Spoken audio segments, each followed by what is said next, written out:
অনেকটা পরিমাণ fried rice খুব সহজে ঝরঝরেভাবে বানানোর জন্য এই ভিডিওটা তো দেখতেই হবে।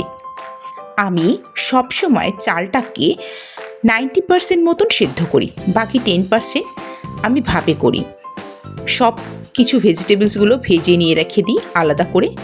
এরপরে চালটাকে আমি ছেঁকে নিই, একটু বড় জায়গা নিই যাতে এটা ওর মধ্যেই সব কিছু মশলা দিয়ে নাড়াচাড়া করতে সুবিধা হয়।